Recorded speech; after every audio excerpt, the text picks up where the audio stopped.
Farid, j'aimerais qu'on parle de quelque chose d'un peu plus personnel. Je sais qu'avant, bon, enfin, il y a quelques mois, tu n'avais pas une très grosse présence en ligne, malgré le fait que tu étais déjà un acteur très important de la sphère marketing, parce que tu as bossé, franchement, je te laisse, j'imagine qu'il y a des clients peut-être qui ne veulent pas être cités, mais je sais que tu as bossé avec de très, très gros noms du domaine du game, en fait.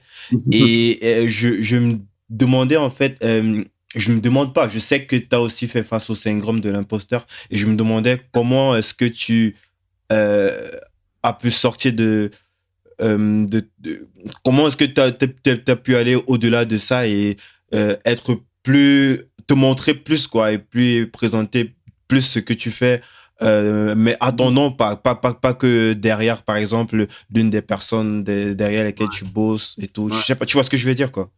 Bah, c'est vrai que moi, j'ai jamais été un peu sur le devant de l'affiche et tout, à vouloir m'exposer, à montrer ma tête et tout. On m'a plus forcé de le faire sur la chaîne YouTube d'Alec et de Léo. Ils m'ont forcé un peu à apparaître parce que j'avais du contenu à délivrer.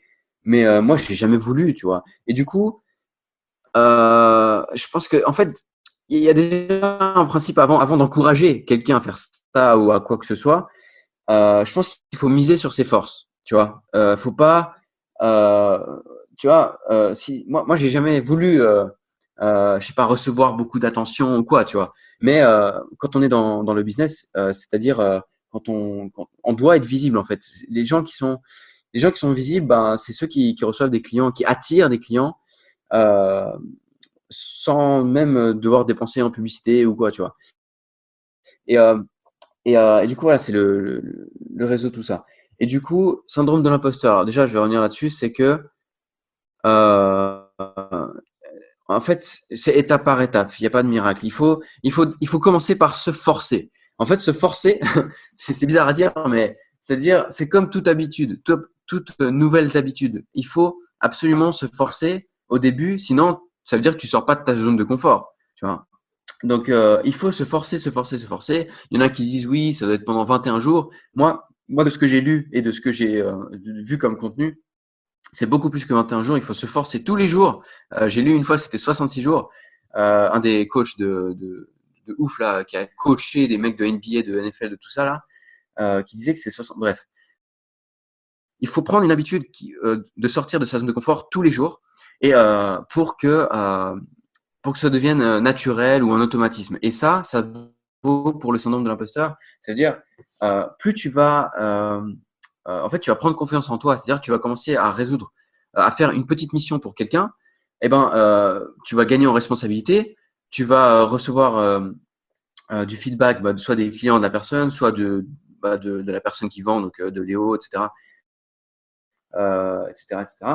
Et plus tu résous des petites missions, plus tu reçois des retours positifs, plus tu gagnes en responsabilité parce que tu connais les bonnes pratiques, parce que tu as testé les choses, tu as vu des choses bah, qui n'ont pas marché aussi, tu as fait des erreurs. Et du coup, bah, c'est étape par étape, tu vois. Tu ne peux pas éradiquer le syndrome de l'imposteur comme ça, tu vois.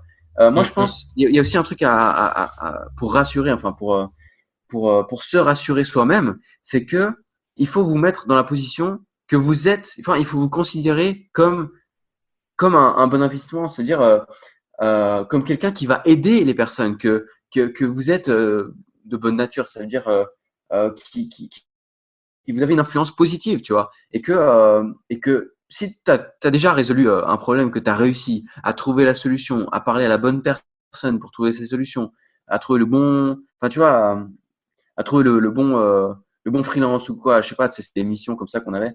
Euh, et si tu as déjà réussi une fois, un petit truc, ben, tu auras la confiance, tu vois, c'est un cercle vertueux. Et c'est pour ça que je disais en début d'appel, accélérer tout ce processus en faisant tout pour trouver un client intéressant dès le début, même si vous devez travailler gratuitement, ça vaut la peine. Si vous sortez de votre zone de confort, vous donnez tout pour, pour quelqu'un qui en vaut vraiment la peine et la suite, ça suivra.